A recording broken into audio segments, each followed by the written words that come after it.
রাজা আসে রাজা যায়, কিন্তু পশ্চিমবঙ্গ বদলায় না। তাই বাম আমলেও যেরকম হুমকি টুমকি শোনা যেত, এখনও যায়। বাম আমলেও যেমন এ রাজ্যের উত্তর থেকে দক্ষিণে মেয়ে পাচারের একটা সমস্যা ছিল, তেমনি এই আমলেও সেই সমস্যাটা থেকে যায়।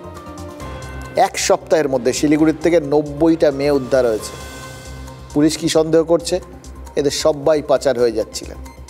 সারা দেশে ওই অপরাধের রেকর্ড বুকটা যারা মেনটেন করে না, সেই ন্যাশনাল ক্রাইম রেকর্ডস ব্যুরো কি বললো না বললো, এক্ষেত্রে এই সমস্ত ভাবতে যাবেন না, ভুলে যান। কারণ তারা নাকি সঠিক তথ্য পায় না, নাকি পায় খোঁজে না, সে আমরা জানি না। কিন্তু এইসব রাজনৈতিক তর্ক বিতর্ক যদি মাথার থেকে মুছে শুধু এই এক সপ্তাহের হিসেবটা নিয়ে ভাবেন, তাহলে দেখবেন কি ভয়াবহ একটা সপ্তাহ। এক সপ্তাহে 90টা মেয়েকে পাচার করা ভাবা যায়?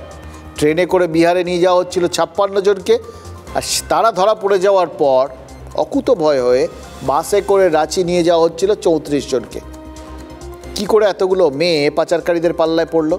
এবার এই প্রশ্নটা করলেই দেখবেন ওই 90টা মেয়ের ক্ষেত্রেই উত্তরটা কমন: অভাব।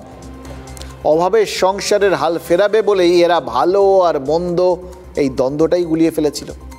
অভাবের কারণেই নাকি উত্তরের ওই জেলাগুলোর বহু মানুষ বাইরের রাজ্যে যাচ্ছেন রোজগারের আশায়।